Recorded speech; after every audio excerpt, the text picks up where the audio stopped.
Parfait, on arrivait justement au moment où on tombait sur ta présentation, donc je te laisse te présenter, Anne.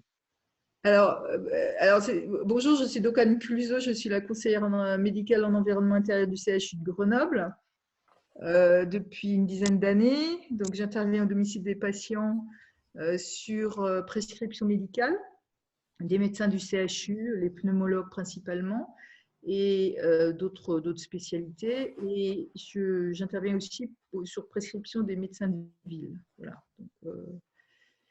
Donc, je suis la personne chargée de l'environnement du patient qui a pour mission d'évaluer la situation du logement par rapport à des risques santé, que ce soit risques biologiques comme les risques fongiques, c'est la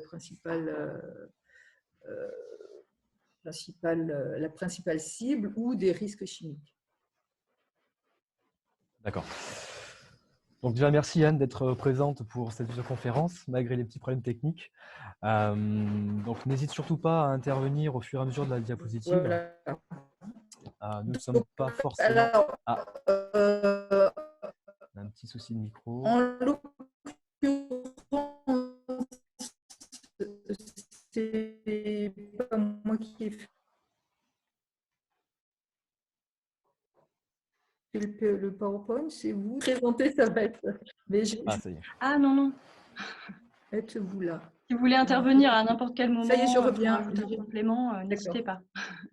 Voilà, c'est surtout pour compléter un petit peu nous dire, on n'est pas forcément des spécialistes de la santé, donc n'hésitez pas en tout cas à intervenir au besoin. Tout à fait.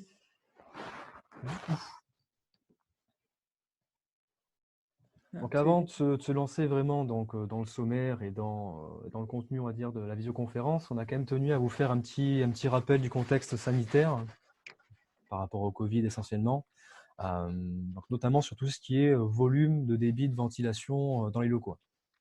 Alors là, c'est même chose, Anne, si tu as des informations contraires ou identiques par rapport au CHU, n'hésite pas.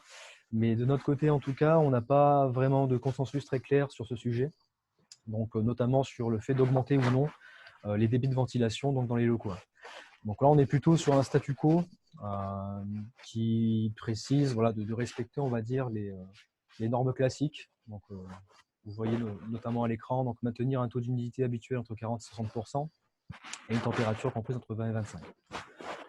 Voilà. Je ne sais pas si Anne, de ton côté, tu as peut-être des informations plus concrètes sur ce sujet-là. Alors, ce qui est très important, je pense que c'est très important de le souligner, il faut déjà avoir une ventilation qui fonctionne. Et ça, la meilleure chose pour réduire à la fois les allergènes et tout ce qui est virus, tout ce qui est viral, c'est de renouveler l'air du logement. On renouvelle l'air du logement comment? Soit par de l'aération, c'est le fait d'ouvrir les fenêtres, soit par, qui est complémentaire de la ventilation du logement. La ventilation, c'est quelque chose qui est fait par un appareil avec un moteur, c'est ce que vous avez chez vous a priori.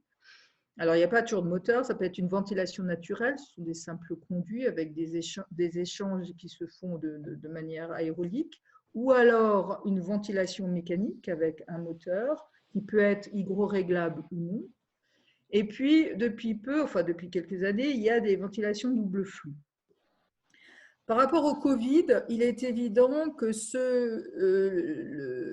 la manière de ventiler, c'est la plus sans risque, c'est la ventilation mécanique. Avec les ventilations à double flux, il faut être extrêmement prudent sur l'état des filtrations, sur l'état des filtres, sur la maintenance de l'appareil. Parce qu'on peut, comme ce sont des échanges d'air, s'il y a une personne qui est contaminée au niveau du Covid, il peut se produire qu'il y ait des échanges d'air qui soient porteurs de virus. Donc là, il faut être très, très, très prudent. Sinon, au niveau d'une ventilation classique dans l'habitat, il faut simplement ne pas la couper. Et il faut compléter par une aération voire chaque fois qu'on fait de la cuisine, chaque fois qu'on produit de la vapeur, la cuisine, la douche, etc., il faut ouvrir les fenêtres. Là, le petit bémol, c'est s'il y a une personne qui a le Covid au domicile. Dans ce cas-là, on va éviter d'ouvrir les fenêtres par balayage. On va demander à la personne, ça ce sont les recommandations de la Haute Autorité de Santé publique, à la personne d'éviter de trop circuler dans l'appartement, de rester dans une pièce bien définie et d'aérer fréquemment, mais en fermant la porte, pour que l'air ne soit pas traversant et ne traverse pas l'appartement. Voilà, ça c'est pour le Covid. D'accord, d'accord. Donc tu as déjà un petit peu emboîté le pas sur ce qu'on allait étudier donc, tout à l'heure. Donc pour vous préciser, du coup, ce qu'on va voir ensemble, donc vous avez le sommaire, donc deux grosses parties, deux parties, dans chacune vous aurez donc un temps de questions-réponses. Je vois déjà que ça commence à poser des questions apparemment, ou en tout cas à discuter sur le fil de discussion. Donc voilà, donc première étape, les sources de pollution et leurs impacts. Et donc deuxième partie, les actions pour améliorer donc, la qualité de l'air intérieur. Dans cette première partie, donc, on n'aura forcément pas le temps d'être exhaustif, déjà parce qu'on a un temps limité pour cette visioconférence, mais surtout parce qu'encore une fois, on n'est pas des professionnels de la santé à part entière. Donc on s'est focalisé sur, on va dire, 3-4 chapitres qui nous paraissaient, on va dire, les plus importants. Donc, dans un premier temps, on va plutôt étudier les composés organiques volatiles, dans un second temps, le monoxyde de carbone, troisième point, humidité et moisissure, et enfin les impacts sanitaires. Voilà, donc à chaque fois, on expliquera ce que c'est, d'où viennent les sources de polluants et qu'est-ce que ça peut faire donc, en termes d'impact sur la santé. Donc la qualité de l'air intérieur, elle peut être impactée par plusieurs sources de pollution. La première, ça peut être à cause de l'air extérieur. Donc il peut arriver que l'air extérieur soit pollué pour diverses raisons, donc notamment le trafic routier. On pense notamment à tout ce qui est départ et retour du travail. Donc beaucoup de circulation dans ces périodes-là. C'est pour ça notamment qu'on conseille d'aérer dans des périodes qui sont en dehors de ces zones-là, en tout cas en dehors de ces périodes-là plutôt.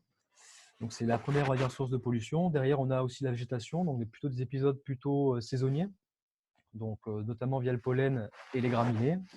Donc ceux qui sont allergiques comme moi-même, je pense que vous savez très bien ce que c'est. Donc ça, voilà, c'est la première source de pollution, c'est l'air extérieur. La seconde source de pollution, elle peut venir du sous-sol. Donc, dans un premier temps, à cause de l'activité humaine, donc en l'occurrence à cause de friches ou d'installations industrielles, mais également à cause de polluants plus naturels, comme le radon. Donc, pour ceux qui ne connaîtraient pas le radon, c'est un gaz radioactif d'origine naturelle, donc qui est présent dans la couche terrestre. Donc, au niveau du département de l'Isère, on est relativement peu impacté par ce genre de problématiques. Mais vous avez donc des régions comme le Massif central qui sont particulièrement touchées. Donc vous pouvez notamment trouver toutes sortes de cartographies sur ce sujet, donc auprès de l'Institut de radioprotection et de sûreté nucléaire, donc l'IRSN, ou même en tapant directement sur Internet, vous tomberez rapidement sur ce genre d'informations. Troisième source de pollution, donc c'est le bâtiment. Par rapport à sa conception, par rapport aux matériaux qui sont utilisés, par rapport aux ameublements qui sont utilisés, la décoration, etc., mais également par les systèmes, donc le chauffage, la ventilation, ce genre de choses. Donc on commence déjà à être sur des sources de pollution sur lesquelles on peut vraiment agir, entre guillemets. Donc je pense notamment à tout ce qui est ameublement et décoration, tout ce qui est produit à base de colle, de solvants, notamment pour le bois, les sources de pollution. Donc ça, je ne vais pas forcément traiter le sujet de manière très exhaustive là maintenant, on pourra en discuter plus tard. Mais c'est déjà, voilà, c'est déjà une première source de pollution sur laquelle on peut vraiment agir et qui peut être extrêmement importante dans certains logements. Et enfin, donc, la dernière source de pollution, on va dire, identifiée, c'est nous-mêmes. C'est nous-mêmes, c'est les occupants, c'est les activités, c'est les usages que l'on fait à l'intérieur du logement. Donc là, vous avez deux photos, on va dire, explicites. La première étant le tabagisme. Il y a eu, on va dire, de grosses problématiques sur ce sujet durant moultes années, qui sont un petit peu mieux gérées à l'heure actuelle, mais c'est toujours une source de pollution importante dans les logements. Et vous avez également tout ce qui est les produits ménagers. Donc là aussi, je ne vais pas développer tout de suite maintenant. on pourra aborder le sujet donc, dans les diapos suivantes. Voilà. Mais très clairement, la source de pollution bâtiment et occupants, c'est celle sur laquelle on peut, je pense, le plus intervenir, donc réduire le plus possible les sources de polluants. Et évidemment, donc, de par nos usages et activités, c'est clairement le point principal. Donc, les composés organiques volatiles, donc, ça va être notre premier focus, on va dire, sur les polluants. Donc, qu'est-ce que les composés organiques volatiles? Donc, ce sont des molécules formées d'un atome de carbone, caractérisées par une grande volatilité. Bon, concrètement, pour vous et enfin pour moi surtout, et je pense pour vous, ça ne veut pas forcément dire grand-chose. Concrètement, c'est un polluant qui est généré par diverses sources. Donc là, vous voyez, phénomène de combustion, d'évaporation et de réaction biologique. Donc déjà, de par cette phrase, vous comprenez que les composés organiques volatiles peuvent être présents un petit peu partout. Donc là, concrètement, on a plusieurs études qui ont été faites par rapport à ce sujet. Et en 2012, les principaux secteurs émetteurs de COV sont le secteur résidentiel à 40%. Donc très très loin devant les autres secteurs qui peuvent être l'industrie, le transport ou la construction. Donc, encore une fois, on en revient à la diapo précédente, donc, notamment via les sources de pollution des occupants. Donc là, je pense que peut-être Anne, tu peux peut-être compléter ce propos, notamment sur l'usage que l'on peut faire des produits ménagers ou ce genre de choses. Alors, effectivement, vous l'avez très bien dit, on est le premier acteur de la qualité de l'air intérieur, de son air intérieur. Chaque occupant d'un logement peut agir sur ce qu'il produit, ce qu'il utilise. Et donc, en ce qui concerne les composés organiques volatiles, ce sont des composés qui sont extrêmement… alors, il y a les composés organiques volatiles, il y a aussi les composés organiques semi-volatiles. C'est toute la question des biocides qui sont très utilisés dans les environnements intérieurs. Mais pour parler des composés organiques volatiles, là où on les rencontre le plus souvent, c'est évidemment dans les produits ménagers, les produits de désinfection. Avec le Covid, on a évidemment ce corollaire des gels hydroalcooliques qui sont des pourvoyeurs de composés organiques volatiles et notamment de formaldéhyde. Donc, tout cela fait que notre logement fonctionne comme une véritable petite usine chimique avec deux facteurs qui sont également de la partie, c'est la température et le taux d'humidité. Donc, je ne vais pas tout de suite rentrer dans les solutions, mais ce qui est sûr, c'est que les produits ménagers, notamment tout ce qui est sambon, hein, senteur pin, senteur, pour être concret, senteur lavande, etc., sont extrêmement délétères pour la santé parce qu'ils ont des composés organiques volatiles que la personne inhale d'autant plus volontiers qu'elle va utiliser des sprays, des aérosols. Et ça, c'est évidemment à bannir. Bon, le tabagisme, vous en avez parlé. Donc, comment agir là-dessus? C'est réduire la consommation de ces produits en utilisant des produits beaucoup plus simples, qui sont le savon noir, le vinaigre blanc, le vinaigre d'alcool, ou encore le bicarbonate de soude. Alors, il y a des mélanges, il y a des recettes qui existent sur les différents sites que vous pouvez consulter, peut-être sur l'ALEC d'ailleurs. Je ne sais pas si vous avez ce genre d'informations. On a toute une partie d'annexes très bien fournie sur le sujet. Voilà, donc c'est parfait. Donc voilà, ça c'est la première chose à réduire, je dirais drastiquement dans son environnement intérieur, c'est l'utilisation de ces produits. Le deuxième, alors je ne sais pas si je peux parler des composés semi-volatiles ou pas. Bien sûr, bien sûr. Ce sont toutes les substances dites biocides, donc qui tuent les virus ou qui tuent les organismes vivants.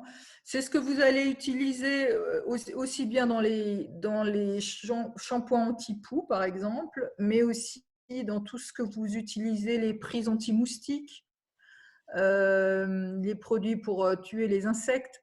Ce sont des biocides qui ont comme caractéristique d'être plus lourds, donc ils ont tendance à plus stagner dans l'environnement intérieur. Par contre, ils sont extrêmement délétères parce qu'ils ont des conséquences sur la santé respiratoire, mais la plupart sont aussi cancérigènes.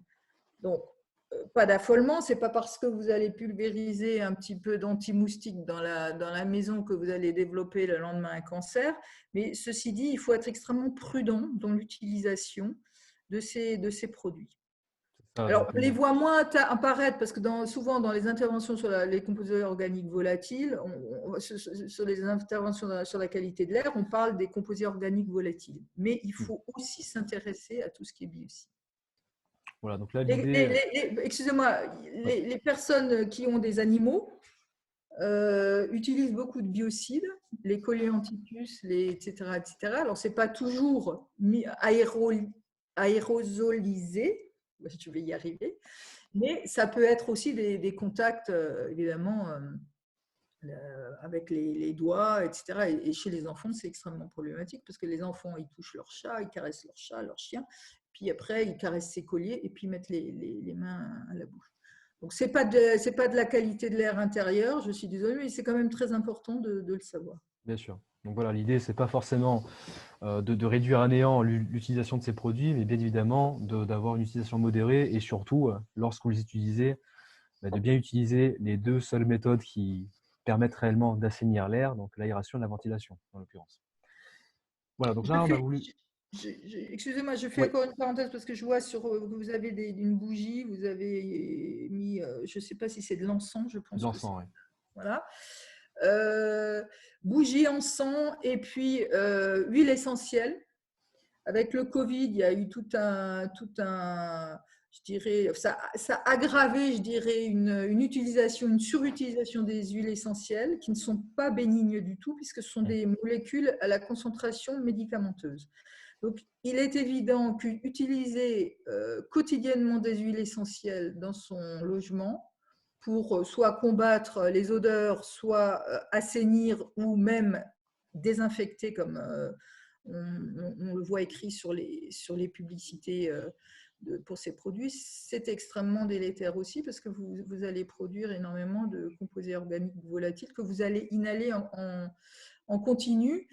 Et quant au pouvoir virucide de ces produits, ils sont extrêmement faibles. Hein. On n'a aucune preuve scientifique que ça va réduire le taux de virus dans l'air et notamment du Covid. Donc c'est bien, vous rebondissez parfaitement sur la suite de la visioconférence. Donc en effet, on a voulu quand même vous faire un petit rappel des pratiques commerciales qu'il peut y avoir sur ce genre de produits, donc notamment tout ce qui est spray, rafraîchissant, naturel, purifiant. On ne va pas citer de marque, mais je pense que vous voyez très bien de quoi nous parlons. Donc évidemment, ce ne sont pas des produits miracles et j'ai presque envie de dire que ça fait plutôt l'effet inverse, comme vient de le préciser Anne. Ça génère des polluants au sein du logement. Donc encore une fois, on va le répéter tout le long de la visioconférence, mais les deux seules façons de vraiment purifier l'air, c'est d'aérer et ventiler, quoi. Et il y avait d'abord une phrase qui était assez parlante à ce sujet, c'est que c'était j'ai oublié la phrase, mais que tout simplement l'air qui était pur n'avait pas d'odeur. Voilà. Donc, je trouvais ça très intéressant. Oui, l'hygiène, le nettoyage n'a pas d'odeur. Effectivement, c'est pas parce que vous allez avoir une odeur que votre intérieur va être désinfecté. Donc, voilà, c'est extrêmement important de le rappeler. Du coup, maintenant que cette petite parenthèse sur les COV est terminée, on va aborder du coup la deuxième thématique, donc le monoxyde de carbone. Donc là, bon, pareil, Anne, je pense que tu pourras confirmer, mais le cadre du monoxyde de carbone, il concerne surtout, je pense, les ménages en précarité énergétique. On prend souvent cet exemple alors qui peut être un petit peu caricatural en l'occurrence, de l'usage d'un chauffage d'appoint, donc du style poêle à pétrole, en chauffage principal, avec justement un ménage qui aurait bouché donc ses entrées de ventilation pour des raisons donc thermiques, pour éviter les courants d'air froid. Et c'est typiquement, on va dire, l'exemple un petit peu caricatural qui permet de montrer, entre guillemets, les dangers du monoxyde de carbone. Donc, pour rappel, hein, le monoxyde de carbone, c'est un gaz incolore, inodore et mortel à forte concentration. Et donc, il y a eu pas mal de problématiques sur ce sujet-là, donc notamment, comme je viens de le dire, sur des ménages en précarité énergétique forte. Donc là, en l'occurrence, le monoxyde de carbone, il est surtout émis donc, par les appareils de chauffage d'appoint. Donc, encore une fois, l'exemple type, c'est le poêle à pétrole. Il n'y a pas que cela. Donc voilà, c'était juste pour faire un petit rappel par rapport à cette problématique, parce qu'elle n'est pas anodine. Il y a quand même une forte population, on va dire, qui est encore en précarité énergétique donc, dans notre pays. Donc voilà, c'était juste pour rappeler donc, la problématique. Le troisième point concerne donc davantage l'humidité et les moisissures. Donc encore une fois, comme l'a pu dire Anne, c'est un petit peu la problématique quand même centrale au niveau des polluants, de la qualité de l'air intérieur. Il faut quand même savoir que l'humidité peut provenir de diverses sources. Donc, encore une fois, on en retourne à cette diapositive du début sur l'origine des polluants qui proviennent de nous-mêmes. Donc là, sur cette image, vous voyez bien que ça peut complètement refléter ce propos. Donc vous avez une quantité de vapeur d'eau qui peut être extrêmement importante selon les usages. Donc vaisselle, salle d'eau, respiration, activité physique par exemple, qui génère de la vapeur d'eau. Et donc derrière, vous pouvez avoir des problématiques de moisissure. Alors, les moisissures, on va dire, ne se propagent pas comme cela. Il faut quand même qu'il y ait des conditions bien spécifiques. Donc là, vous les avez concrètement sur la diapositive. Donc présence d'un support, d'un substrat, donc cellulose ou lignine par exemple. Alors cellulose et lignine, c'est des composés du bois en l'occurrence, hein, donc c'est entre guillemets des matériaux plus ou moins vivants, si je peux appeler ça comme ça. De l'obscurité, une température supérieure à 20 degrés et l'humidité. Voilà, donc tout ce qui est présence de moisissure, on l'a souvent dans des logements qui peuvent parfois être mal isolés. Donc je pense notamment aux huisseries, mais également parfois sur des problématiques de ponts thermiques importants. Donc les ponts thermiques, pour rappel, ce sont des points faibles du logement en termes d'isolation thermique, où vous avez une température qui est beaucoup plus basse dans le support que dans le reste du logement. Donc vous avez en fait finalement une rencontre assez brutale entre les températures plus ou moins élevées, donc la température ambiante de votre logement, donc imaginons 20 degrés, et la température beaucoup plus froide de votre support, peut-être à 14 ou en dessous. Et c'est justement ce genre, on va dire, d'exemple qui est assez représentatif en fait du développement de moisissures. Alors, j'insiste beaucoup, je me permets d'insister beaucoup parce qu'effectivement, dans mes visites, il y a quand même deux facteurs, et vous l'avez très bien souligné, des facteurs structurels, une mauvaise isolation des bâtiments, notamment les bâtiments des années 60 ou avant 60 où il n'y a pas d'isolation. Souvent surchauffe des ménages qui aggravent la chose, et puis on coupe les ventilations. Et donc, à ces éléments structurels se rajoutent des éléments comportementaux, et on a évidemment une aggravation extrêmement rapide. Si on a un bâtiment mal isolé ou au contraire très bien isolé mais pas de circulation d'air, on va arriver très rapidement à des développements de moisissures. Et c'est d'autant plus compliqué, là vous avez des belles photos de ces développements, ça c'est typiquement un pont thermique, hein, ce qui est illustré ici par la photo. Et ce qui est extrêmement important de dire, c'est que la moisissure aujourd'hui au niveau CHU, c'est pratiquement le numéro 1 du risque sanitaire. C'est-à-dire quand on a des crises d'asthme graves ou des hospitalisations, on retrouve non pas les comme on pourrait s'y attendre, mais on retrouve très souvent à l'origine des moisissures, qui se développent donc sur les matériaux, mais qui sont aussi introduits par les personnes elles-mêmes. Et aujourd'hui, quand je dis ça, souvent on est très étonné et puis on me dit mais non, mais c'est pas possible. C'est la transformation des habitations en jardin des plantes, parce que la mode veut et les discours, les bonnes communications des jardineries nous parlent très souvent des plantes dépolluantes. Ça permet aussi de vendre les plantes un peu plus chères, hein, au passage. Et ce qui se produit, c'est que si vous avez un jardin des plantes et si vous avez des problèmes d'asthme ou d'allergie, vous allez avoir une source importante de moisissure. Alors, la plante elle-même peut être délétère, elle peut être allergisante. Vous avez la plante la plus typique qu'on rencontre dans les allergies, c'est le ficus, Benjamina, pour ne pas le citer. Vous avez d'autres plantes qui sont allergisantes. Et vous avez un autre phénomène dans la plante, quand elle-même n'est pas allergisante, vous avez le terreau où se développe énormément de moisissures. Et là, dans ce terreau, se développent des moisissures que nous appelons thermotolérantes, c'est-à-dire qu'elles vont se développer à la température du corps. Et comme elles se développent à la température du corps, les personnes les inhalent. Et contrairement aux autres moisissures qui, in fine, parce qu'on a quand même, le corps humain est très bien fait, il y a des barrières qui font que les moisissures ne peuvent pas, ne restent pas dans le corps. Mais par contre, les moisissures thermotolérantes, elles vont se trouver très très bien adaptées au corps humain. Donc elles vont se développer et ça donne des pathologies. Alors, ça ne va pas donner des pathologies chez les personnes en bonne santé qui ont une immunité importante, mais ça va donner des pathologies chez les personnes qui soit ont une immunité, qui sont en déficit d'immunité, soit qu'elles ont des problèmes d'asthme et d'allergie, ou encore si elles sont sous traitement médicamenteux, et notamment les corticoïdes. Donc pour ces personnes-là, je déconseille, c'est mon premier message quand il y a une suspicion de ce qu'on appelle une aspergillose, je déconseille fortement et je demande à la personne d'éviter d'acheter des plantes, donc je les déconseille et je demande à la personne de sortir les plantes de son logement.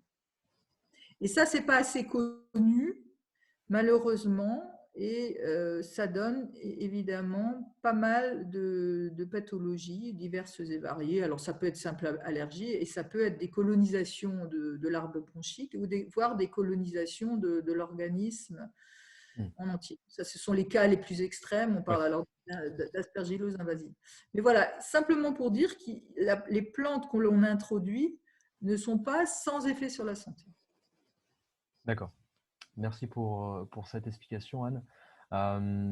Donc, sur la quatrième partie de la première partie, vous avez un petit peu une explication très rapide, hein, ce n'est pas du tout exhaustif, des potentiels impacts sur la santé. Alors, vous avez de mémoire une étude qui est très bien faite sur le sujet, notamment pour les personnes en précarité énergétique, une étude de la Fondation Abbé Pierre, qui fait en collaboration avec Glyphosate, je crois. Une étude qui est très bien faite pour démontrer justement les impacts sur la santé. Donc tout ça, vous l'aurez dans tous les cas en annexe. L'idée, c'est pas de vous faire peur, bien évidemment, mais encore une fois, de préciser les potentiels impacts que ça peut avoir sur notre santé, d'avoir notamment une mauvaise qualité de l'air intérieur. Bon, je vois qu'il y a quand même eu pas mal de retours, donc on va arriver au temps de questions-réponses. On a certaines questions pour lesquelles je vais apporter des réponses dans la deuxième partie. D'accord. Alors, sinon, j'ai vu que quelques questions étaient vraiment en lien avec la première partie. Si des traces noires dans les angles d'une baignoire ou d'une douche, ça correspond à des moisissures. Alors, je me permets de répondre, oui, mais je dirais, je nuancerais, ce ne sont pas les pires. Parce qu'il y a des personnes, il y a des chercheurs qui étudient les moisissures, parce que c'est un monde, c'est un univers, les moisissures. Et les moisissures des pourtours de baignoire, des douches, etc., bien évidemment, il ne faut pas les laisser, déjà pour une raison esthétique, mais aussi pour une raison sanitaire. Mais ce n'est pas les pires dans ce sens qu'elles baignent dans un milieu aqueux. Donc, elles vont être très peu productives en sport de moisissure. Elles ne vont pas être en situation de stress, parce qu'une moisissure qui est en situation de stress, qui a soif, par exemple, va produire beaucoup plus de métabolites toxiques qu'une moisissure qui baigne comme ça dans son eau et qui est très contente d'avoir à boire et à manger. Le manger étant le support, évidemment, sur lequel la moisissure va se développer. Donc, tout autour d'une baignoire, les joints sont souvent des bons supports. Bons supports pour le développement des moisissures, etc., etc. Et tout ce qui s'y dépose. D'accord. Autre question peut-être, Manon ? On avait une question par mail concernant les cigarettes électroniques. Voilà, il y a un de ses voisins en fait qui est un vapoteur. Est-ce qu'il y a des risques et quelles sont les actions possibles pour éviter ce genre de nuisance? Voilà. Apparemment, les vapeurs envahissent son balcon et du coup, elle est un petit peu incommodée. D'accord. Alors, la cigarette électronique, c'est compliqué. C'est-à-dire que on conseille, alors pas les hospitaliers, mais en règle générale, il est conseillé de plutôt favoriser, si on est un gros fumeur, la cigarette électronique, mais on s'aperçoit de plus en plus que dans les substances qui sont contenues dans les cigarettes électroniques, dont la nicotine, plus encore d'autres parfums, mentholés, etc., sont en fait des composés chimiques. Donc effectivement, c'est pas mieux, ou c'est guère mieux qu'une cigarette. C'est quand même un peu mieux parce que la cigarette, le tabac, c'est quand même 4000 molécules différentes, chimiques différentes. La cigarette électronique, bon, ça va en être une dizaine, un peu plus, une vingtaine. Vous regardez votre paquet de recharge de la cigarette électronique. Donc là, la question, c'est évidemment au niveau du respect du voisinage. C'est toujours très gênant. La personne, il faut arriver à s'entendre avec elle parce qu'elle elle le fait pas forcément exprès. Donc si elle se met sur un balcon, ben, il y a des courants porteurs et effectivement, elle s'aperçoit peut-être pas que la fumée de sa cigarette électronique va gêner la personne qui est au-dessus ou à côté. Oui. Donc ça, c'est une question d'entente. Maintenant, au niveau santé, je ne pense pas que ce soit extrêmement critique parce que je pense que la personne ne doit pas fumer tout le temps, que la personne qui a posé la question ne doit pas respirer tout le temps les fumées de la cigarette électronique. En tout état de cause, le tabagisme passif, donc c'est la personne qui est à côté du fumeur et qui va inhaler les fumées de cigarettes ou les fumées de cigarettes électroniques posent des gros problèmes sanitaires parce qu'effectivement, c'est une double peine, in fine, puisque la personne qui ne fume pas subit les activités du fumeur. Donc là, je dirais pour cette question-là, il faut vraiment arriver à s'entendre et simplement peut-être signaler à la personne que bon, les fumées sont incommodantes, mais c'est l'éternelle question du voisinage. Voilà, on avait une autre question de la même personne. Donc, dans une copropriété, donc, il y a souvent des produits d'entretien qui sont utilisés. On n'a pas forcément le choix, dans les parties communes en tout cas. Et c'est vrai que c'est des produits généralement assez forts. En tout cas, comment on pourrait agir? Est-ce qu'il y a des démarches à faire auprès du syndic en particulier? Elle se demandait…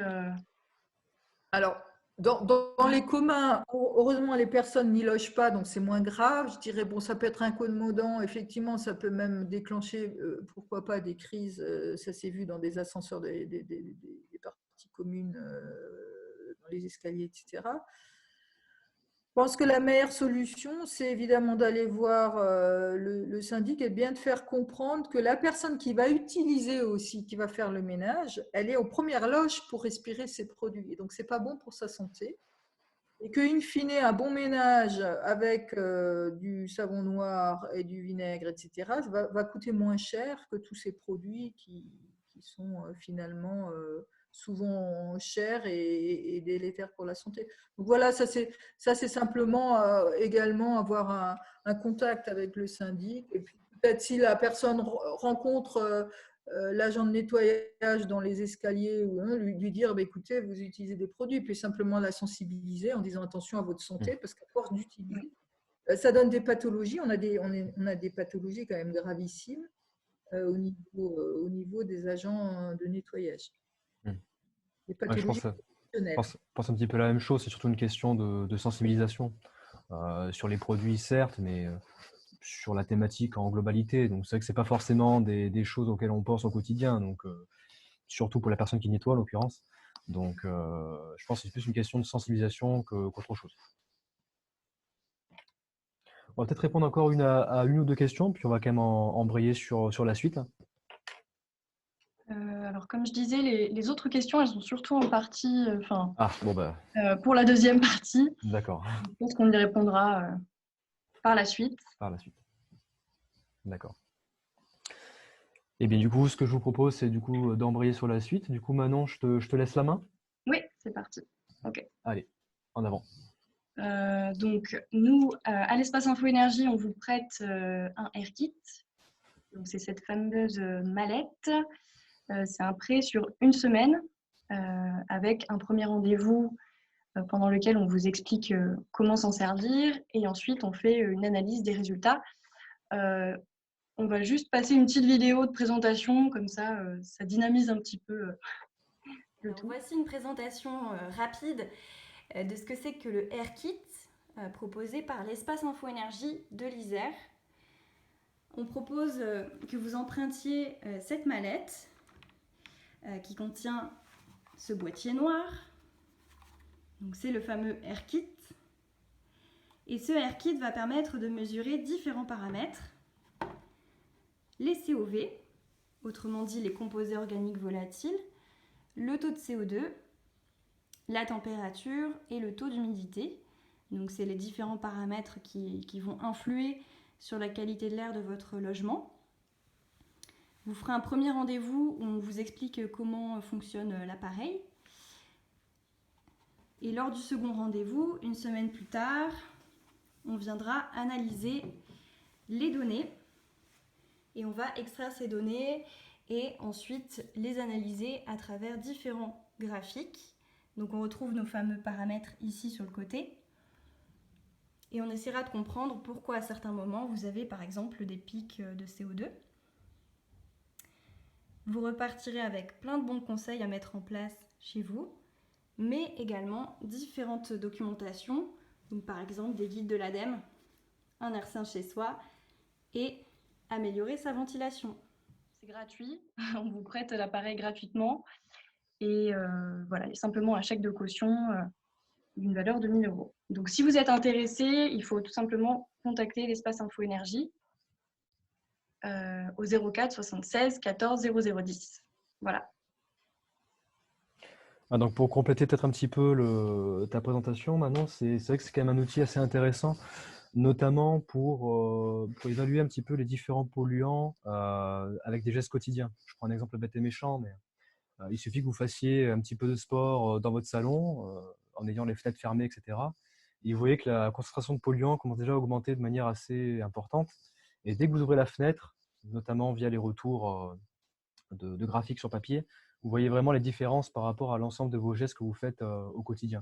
Donc c'est vrai que c'est quand même un appareil qui est quand même assez intuitif et assez intéressant pour cela. Voilà, et c'est des mesures qui sont faites, qui sont prises en tout cas tout au long de la semaine. Donc c'est pas des mesures à un instant T. Ça permet vraiment de voir l'évolution sur toute la durée de la semaine. Donc je pense qu'on peut embrayer sur la seconde partie. Là, on va vraiment voir des actions pour améliorer la qualité de l'air intérieur. Donc vraiment une manière pratique d'aborder les choses. On verra que c'est très important en tout cas d'aérer, comme on l'a déjà répété dans la première partie. C'est très important également de ventiler. On verra comment chauffer correctement son logement et on fera quelques recommandations aussi selon les types de polluants qu'on avait abordés dans la première partie. Donc pour la partie aérer son logement, on avait eu quelques questions notamment par mail. Et c'est vrai qu'il faut ouvrir en grand les fenêtres 5 à 10 minutes par jour, donc matin et soir au possible. C'est vraiment important, éviter d'aérer, disons, juste laisser un tout petit filet d'air pendant 1 heure. Ça va vraiment avoir tendance à refroidir le logement. Donc ça va refroidir en fait les meubles, le sol, tout le logement. Alors que si vous aérez en grand pendant 5 à 10 minutes, on aura tendance plutôt à aérer sans pour autant refroidir tout le logement. C'est également important d'aérer le logement après avoir fait des activités qui génèrent de l'humidité. Donc tout ce qui est cuisine, ménage, douche. Voilà. Et même si vous avez déjà une ventilation mécanique, Donc, c'est important en tout cas de privilégier, voilà, d'avoir à la fois une aération mécanique, mais également naturelle. Pour ventiler en tout cas de façon mécanique, il faut éviter que vous fassiez cet encrassement au niveau des bouches d'extraction, comme on peut le voir sur cette première photo.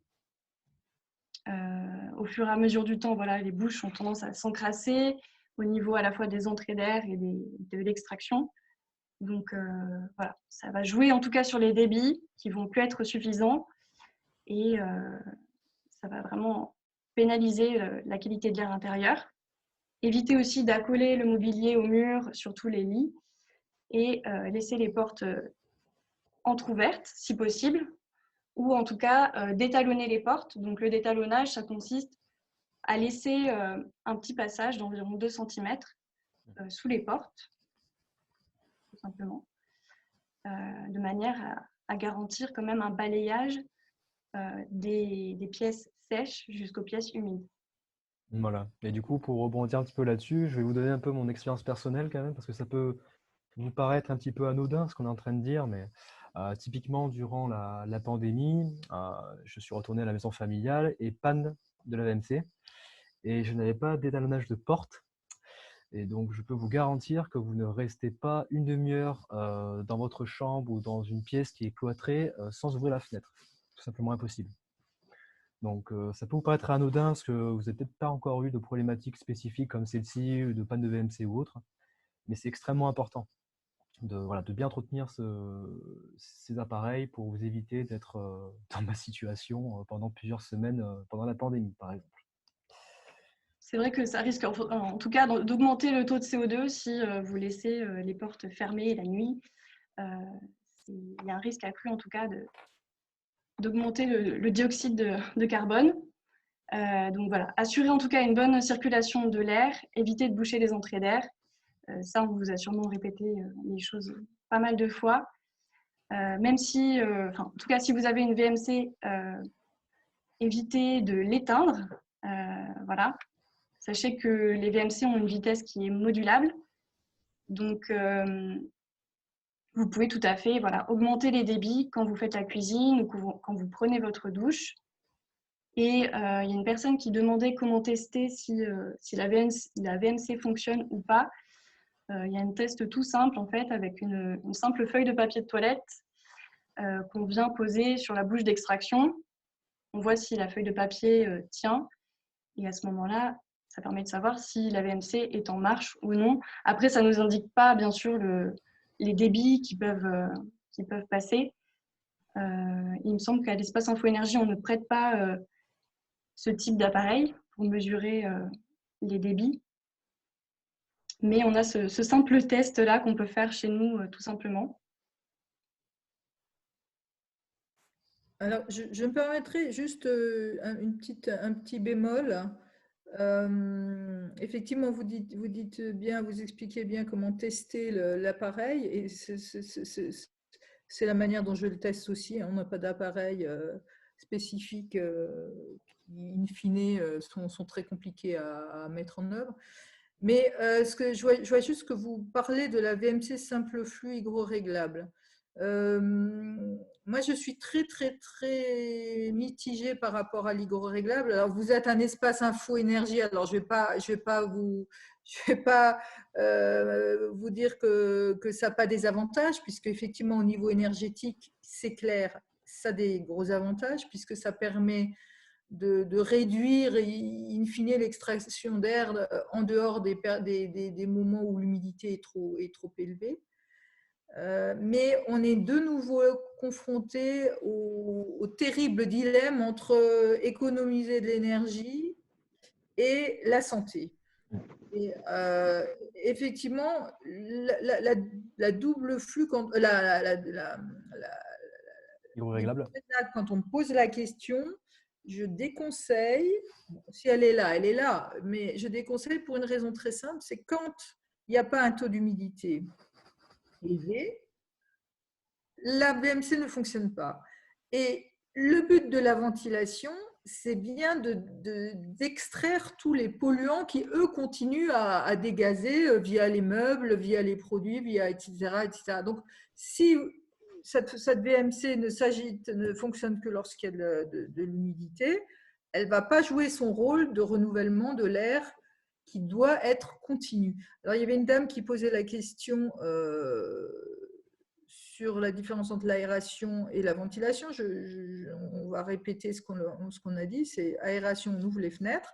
C'est ponctuel, ça doit être fait en complément de la ventilation. La ventilation, c'est en continu.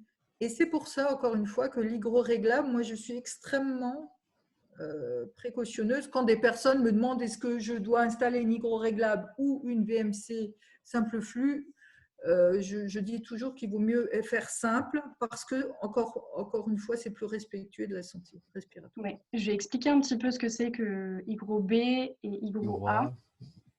Voilà, c'est donc la VMC simple flux qui peut être soit Hygro B, pardon, soit Hygro A. Sur la Hygro B, on peut commencer par celle-ci. En fait, on a les entrées d'air et les bouches d'extraction qui sont hygro-réglables. Donc, la bouche va être plus ou moins ouverte en fonction du taux d'humidité. Donc, effectivement, sur la Hygro B, on a à la fois l'entrée d'air et l'extraction. Donc, pour le coup, on va avoir des débits un peu moins importants. Et niveau qualité de l'air, ce sera un peu moins pertinent par rapport à une Hygro A, où en fait, on a des entrées d'air auto-réglables. Et pour le coup, les débits seront un petit peu supérieurs, même complètement supérieurs. On est sur à peu près des volumes par heure de 0,6, ce qui garantit quand même un bon renouvellement de l'air. Et donc avec la simple flux, vous voyez qu'il y a un balayage qui est fait des pièces sèches jusqu'aux pièces humides.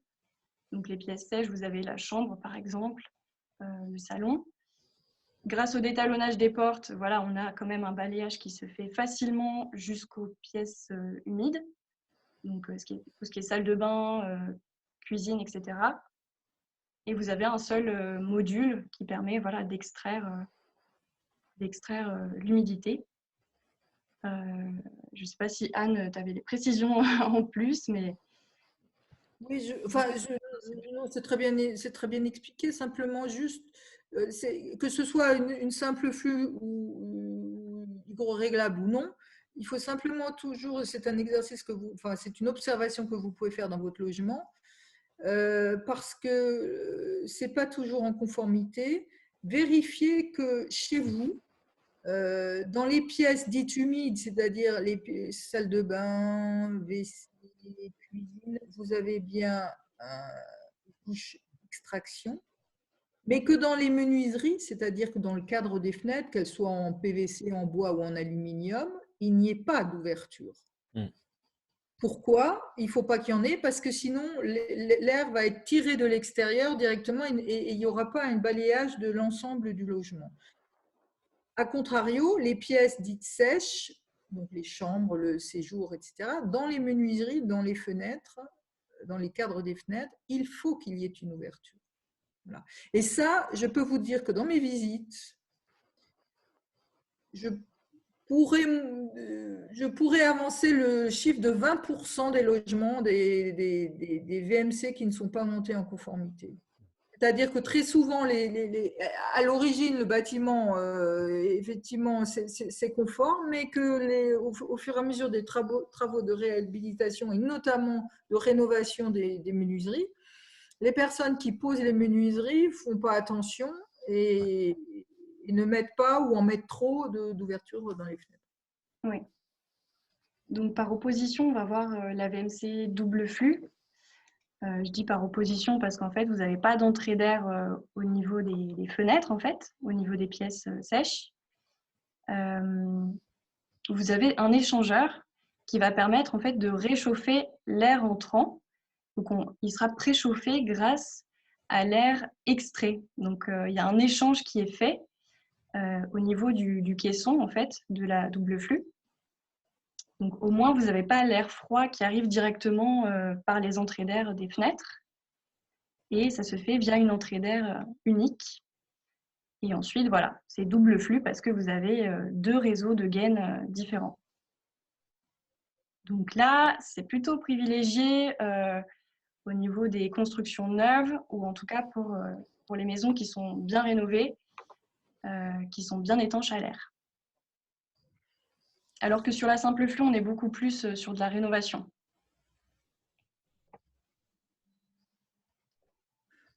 Alors, juste une petite remarque sur la double flux, parce qu'effectivement, ça a un très gros avantage thermique. Ça a un autre très gros avantage au niveau santé, c'est que ça permet une filtration de l'air.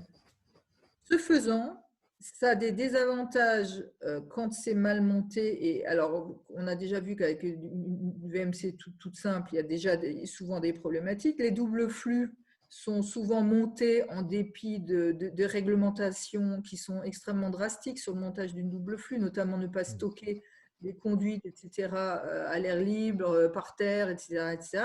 Parce que sinon, d'entrée, la double flux, elle va être contaminée par des moisissures, par de la saleté, par plein de choses. Et l'autre chose, c'est l'entretien. Et l'entretien d'une double flux, il faut que ce soit fait. Alors, je sais pas, je suis désolée si j'empiète sur ce que vous alliez dire, mais l'entretien d'une double flux, c'est absolument pas à négliger. C'est comme les climatiseurs, il faut un entretien annuel, à minima, pour changer ces fameux filtres et puis aussi pour nettoyer les conduits. Et ça, malheureusement, au jour d'aujourd'hui, dans les logements, c'est pas souvent fait. Et puis, ça a un coût. Donc, on se dit, oh, non, on ne va pas encore l'entretenir. Et in fine, l'ouverture des fenêtres gâche encore aussi la partie parce que ça fait un courant. Alors là, on parlait d'aération dans une maison qui est équipée de double flux. Il est déconseillé d'ouvrir les fenêtres. Parce que vous allez faire entrer un tas de choses qui vont perturber et qui vont contaminer ces conduites. Oui. Donc pour tout ce qui est entretien, c'est vrai qu'au niveau de la double flux, il faut prévoir en tout cas un nettoyage. Il faut prévoir un nettoyage tous les 3 mois des bouches d'extraction. Pensez à remplacer et nettoyer les filtres au moins 2 à 3 fois par an. Et ensuite faire une vérification via un professionnel tous les 3 ans. Donc il y a quand même pas mal d'entretien. Et on ne l'a pas précisé aussi sur la simple flux, mais c'est aussi de l'entretien. Il faut penser à nettoyer les entrées, les extractions. Si je l'ai précisé via la photo qu'on a vue.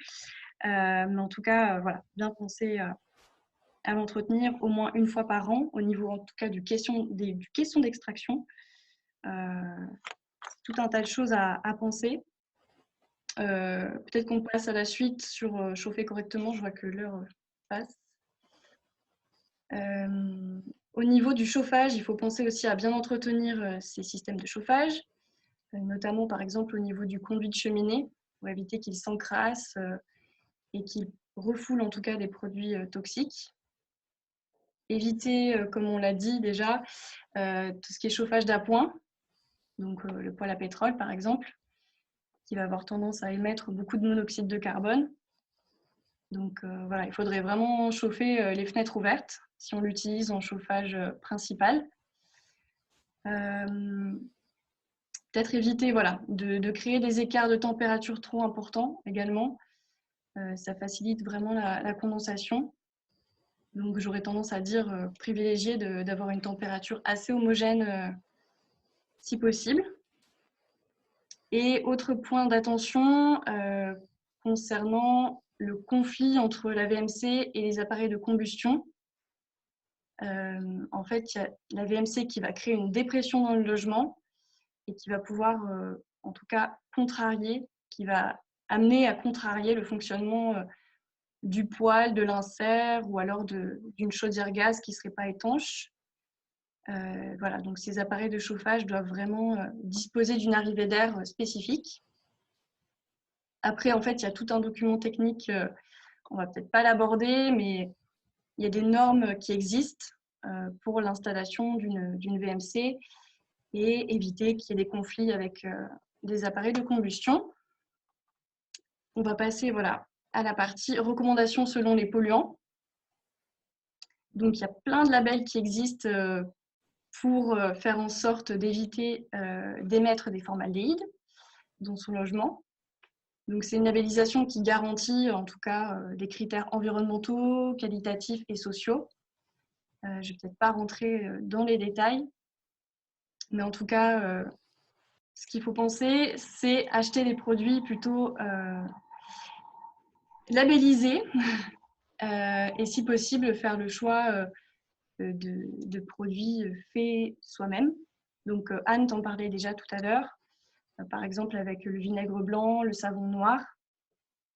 C'est des produits en tout cas tout à fait efficaces pour nettoyer le logement. Il faut privilégier des produits incolores, inodores, donc éviter les parfums. Les odeurs n'ont aucun rôle en tout cas dans le nettoyage et ils sont responsables en tout cas d'une grande partie de l'émission de COV. Autre point, question assainissement et désinfection, éviter de projeter dans l'air ambiant toutes sortes de produits. Voilà, éviter de désinfecter par voie aérienne. On aura tendance en fait à inhaler beaucoup plus facilement ces produits. Et toujours se référer en tout cas aux instructions sur les modes d'emploi. Voilà, éviter tout ce qui est mélange, surdosage, éviter d'utiliser des produits d'entretien différents pour éviter de faire en fait le petit chimiste et de mélanger des substances qu'il ne faudrait pas. Il faut savoir qu'à l'espace Info-Énergie, on tient également des ateliers pratiques éco-conso par rapport à cette thématique. Donc, pour consulter en tout cas notre agenda, vous pouvez vous rendre sur le site de l'ALEC, qui est noté ici à droite. Alors, j'ai juste précisé une chose, c'est que dans l'hygiène quotidienne et même dans l'hygiène hospitalière, on s'est aperçu que la surutilisation de Javel, notamment, alors là ces derniers temps, entre les gels hydroalcooliques et la Javel, il y a une surutilisation et on s'aperçoit qu'un désinfectant utilisé sur des choses non nettoyées, non frottées ne servait à strictement rien. Donc il vaut mieux utiliser des nettoyants et frotter que d'utiliser de la Javel ou des désinfectants XY parce que, encore une fois, on va augmenter la pollution de l'air et on ne va pas désinfecter. C'est bien l'action de frotter qui va faire, parce que tout ce qui est virus se protège. Les micro-organismes se protègent et se protègent derrière ce qu'on appelle des biofilms. Et si vous projetez du produit sur un biofilm, ça ne fera rien. Donc c'est bien, c'est vraiment, et ça il faut le dire et le répéter, c'est vraiment l'action de frotter dans un premier temps, utiliser du savon, parce que le savon a un autre avantage, c'est que ça permet de casser ces biofilms. Ce sera la manière la plus économique et la plus écologique de faire le ménage. À tel point que vous allez peut-être sourire, mais au jour d'aujourd'hui, au CHU de Grenoble, alors peut-être pas en période Covid, mais au jour d'aujourd'hui, les sols sont nettoyés uniquement avec de l'eau et des lingettes et de la microfibre. Aucun autre produit. Alors, on va partir sur... Merci Anne. On va partir sur la partie monoxyde de carbone. Donc, c'est des infos que j'ai tirées sur le site solidarité-santé.gouv.fr, qui donne plein de conseils par rapport à ça, avec des recommandations notamment voilà, avant l'hiver, pendant l'hiver et en période de grand froid. Donc, ça permet de lister un petit peu les choses à faire, à vérifier, notamment vérifier son installation avec un plombier chauffagiste, penser au rabonnage, voilà. Notamment pendant tout l'hiver, aérer le logement, on ne le répétera jamais assez, éviter de boucher les entrées d'air et respecter les consignes d'utilisation des appareils à combustion. Donc voilà, c'est tout plein d'infos qui sont récoltées sur ce site solidarité-santé. Ensuite, concernant les apports d'humidité, donc l'idée c'est vraiment de réduire au maximum la production d'humidité à la source, qui serait liée par exemple à l'activité humaine. Donc vous avez sûrement certaines choses qui sont déjà faites chez vous, donc notamment couvrir les ustensiles de cuisson, limiter l'utilisation des appareils à vapeur, éviter de sécher son linge à l'intérieur dans son logement. Bon, après, quand on n'a pas vraiment le choix, c'est difficile. Préférer en tout cas le ménage par aspiration plutôt que d'utiliser un balai qui va avoir tendance à mettre un petit peu la poussière de partout. Surtout qu'il y a certains aspirateurs qui ont un filtre EPA, donc ça veut dire que c'est à très haute efficacité. Donc ils sont utilisés dans les hôpitaux, les compagnies pharmaceutiques, de manière à, en tout cas, éliminer toutes les fines poussières. Et si possible, voilà, aérer après toutes les activités qui génèrent de l'humidité.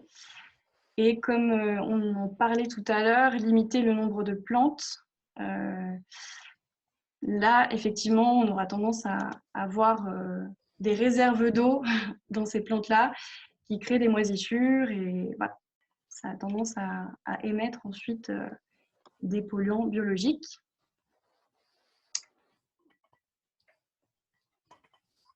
Après, si vous faites déjà tous ces gestes-là, voilà, faudra, et que votre logement est toujours humide, il faudra revoir le système de ventilation. Ça voudrait dire que l'air n'est pas assez renouvelé. Et pour ce qui est de la dernière diapo, pour éliminer les moisissures, il y a un document qui a été fait par le CSTB, qui est très bien fait et qui reprend de manière assez pratique les différents gestes à faire pour éliminer les moisissures. Donc, toujours penser voilà, à les éliminer hors de présence des personnes vulnérables. En tout cas, à chaque fois, porter des gants, des masques et des lunettes. Après, dans ces préconisations-là, il parle très souvent d'utiliser de la javel.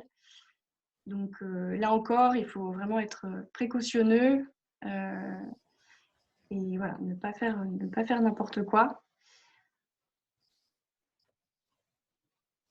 Voilà. En tout cas, éviter aussi, si possible, de camoufler les moisissures par de la peinture. Ça arrive très souvent.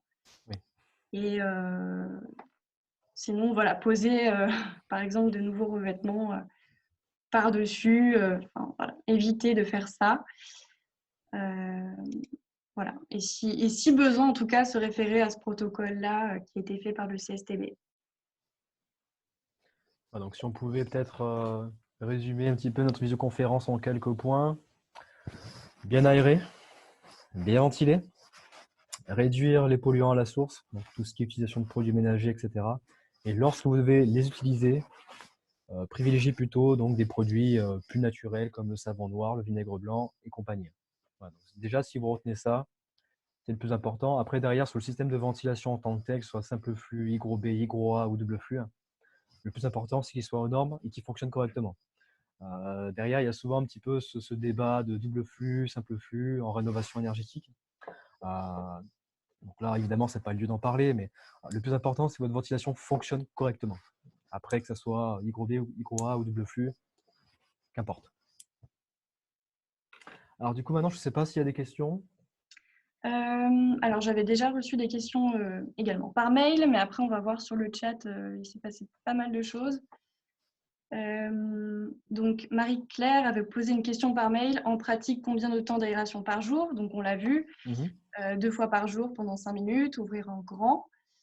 Il y avait une autre question concernant les moustiques. Donc, voilà, si on aère en plein été, est-ce qu'on risque d'être embêté par des moustiques? Pour le coup, j'ai fait une petite recherche. Et en fait, les moustiques ont tendance à être vraiment sensibles au dioxyde de carbone, donc en fait, au fait qu'on respire, puisqu'on en produit lorsqu'on respire. Donc, ils vont être guidés pour remonter jusqu'à nous, grâce au CO2, tout simplement. Donc, le fait d'aérer son logement, ça permet quand même de désaturer l'air en dioxyde de carbone, donc prévenir l'arrivée des moustiques. Après, si vous êtes toujours autant attaqué par les moustiques, pourquoi pas installer une moustiquaire, vérifier qu'il n'y a pas d'eau stagnante aux abords du logement. Voilà, c'est des petites choses à faire par rapport aux moustiques. C'est vrai que tous les étés, on est pas mal envahis. Sinon, il n'y avait pas d'autres questions par mail. Je pense qu'on peut un petit peu remonter le fil de la discussion. Oui, ce que je suis en train de faire. Alors, on a une question de Jean-Pierre Joly. Donc, le taux de COV est indiqué pour les peintures, mais quelle est la valeur maxi à respecter? Alors, déjà vis-à-vis on va dire de l'étiquetage, je vais y arriver, des COV par rapport aux produits donc on va dire, de peinture, etc. Je ne crois pas qu'ils prennent déjà en compte l'ensemble des COV. Donc déjà, il ne faut pas trop non plus en attendre grand-chose de cet étiquetage. Même chose, je pense que Anne pourra plus en dire que moi, mais ils prennent qu'une partie des COV. Et c'est pour ça que vous pouvez très bien trouver des produits qui sont étiquetés A+, ou que sais-je, et qui ne sont pas forcément très respectueux de votre qualité de l'air intérieur, en l'occurrence. Mais c'est vrai qu'il n'y a pas de valeur maximum à respecter, en tout cas dans le logement, au niveau des COV. Il n'y a pas de valeur seuil. En tout cas, elle est connue par rapport au CO2. Donc, par exemple, il faut éviter de dépasser les 1000 parties par million. Mais après, au niveau des COV, il n'y a pas vraiment de valeur seuil, en tout cas dans le logement. Il y a des valeurs qui sont données, par exemple, pour les écoles. Mais voilà, dans les logements collectifs ou individuels, en tout cas, il n'y a pas de valeur seuil à respecter. Sinon, on avait une autre question donc, de Claire. Est-ce que c'est mieux de faire l'essai donc, du AirKit en hiver ou en été? Donc, nous, on prête les AirKits en hiver. En hiver parce qu'on a tendance à laisser les fenêtres fermées. Et pour le coup, voilà, la saison de prêt, en tout cas, des AirKits, elle se fait généralement du mois d'octobre jusqu'à mars. Donc, c'est voilà, le moment pour l'emprunter. Après, vous pouvez vous inscrire avant, il n'y a pas de problème. Alors, on avait une question encore une fois de Jean-Pierre Joly. Alors, quid des vapeurs et fumées issues de la cuisine grill? Alors là, ça dépasse complètement mes connaissances. Je n'ai pas forcément de quid sur ces vapeurs-là. Manon, je pense pas non plus, a priori. Après, au niveau des appareils de cuisson, etc., on a tendance à les voir grâce aux capteurs. Généralement, c'est des émissions plutôt de CO2 ou de COV, mais On n'a pas de précision plus stricte que cela. non. Okay. Je ne sais pas si Anne veut compléter, mais...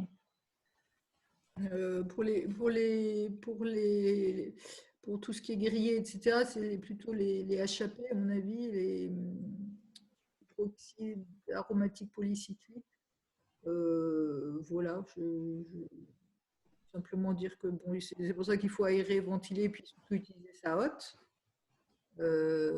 Pour éviter que, effectivement, parce que ça fait monter très très vite les capteurs. Hein. Tout ce qui est, si vous grillez une tranche de pain, vous avez votre capteur, vous allez voir votre courbe qui va monter en flèche. Par contre, elle va aussi redescendre très vite si vous ouvrez la fenêtre ou s'il y a une bonne ventilation ou si votre hotte fonctionne bien. Donc au niveau de la santé, évidemment, celui qui fait sa cuisine, qui ferme toutes les fenêtres et qui coupe sa ventilation, c'est pas très, très recommandé. Voilà. Sinon, j'ai vu une question là qui m'a intéressée sur les gels hydroalcooliques, sur faut-il utiliser la formule OMS. Alors, formule OMS ou autre formule, il faut absolument réduire l'utilisation des gels. C'est terrible ce que je vais dire. C'est-à-dire qu'en l'absence de points d'eau, effectivement, avec le Covid, il est sûr que si vous faites les courses, etc., et vous n'avez pas de point d'eau, il faut utiliser du gel hydroalcoolique chez soi, il faut utiliser l'eau et le savon, liquide de préférence, et se frotter les mains au moins 30 secondes sous l'eau avec des protocoles. Hein. Il faut vraiment bien frotter autour des doigts, etc. Mais les gels hydroalcooliques, encore une fois, vont émettre des composés organiques volatiles dans l'air, vont émettre des substances comme le formaldéhyde et vont pas être très bonnes pour la peau. Donc, toujours revenir à la simplicité. L'eau et le savon, c'est très bien. En tout cas, si vous avez d'autres questions, profitez-en maintenant. Je crois qu'on a fait un petit peu le tour du sujet. Je regarde encore si j'ai des questions. Et donc oui, la présentation sera disponible donc prochainement. Très bien. Bon, je ne vois pas forcément d'autres questions. Je pense que vous avez retenu le plus important en tout cas. Donc si vous avez la moindre question suite à cette présentation, n'hésitez pas du coup à nous appeler si vous êtes dans le département, notamment pour ces questions donc, de ventilation, sur quoi je pars, etc. etc. On pourra vous conseiller sur ce genre de problématiques. Et puis n'hésitez pas du coup à prendre contact peut-être avec Anne si jamais vous souhaitez avoir un rendez-vous conseil plus important que celui-ci hein, pour votre logement par exemple. Du coup j'en profite. Merci encore Anne de ta présence. C'était très instructif. Ben, merci beaucoup de m'avoir invité. Désolée pour le problème technique et puis l'absence d'image, mais voilà, vous ne ratez rien en ne me Il n'y a pas de souci, Anne. Parfait. Bien, Merci en tout merci, cas. merci à tout le monde. Merci d'avoir participé. Et puis, comme je le disais, donc, vous pourrez retrouver donc, cette présentation incessamment sous peu, donc a priori sur YouTube, et également donc, sous version PowerPoint. On vous enverra tout ça donc, dans la foulée. Oui. Voilà, préciser que c'est sur la chaîne YouTube de l'ALEC de Grenoble.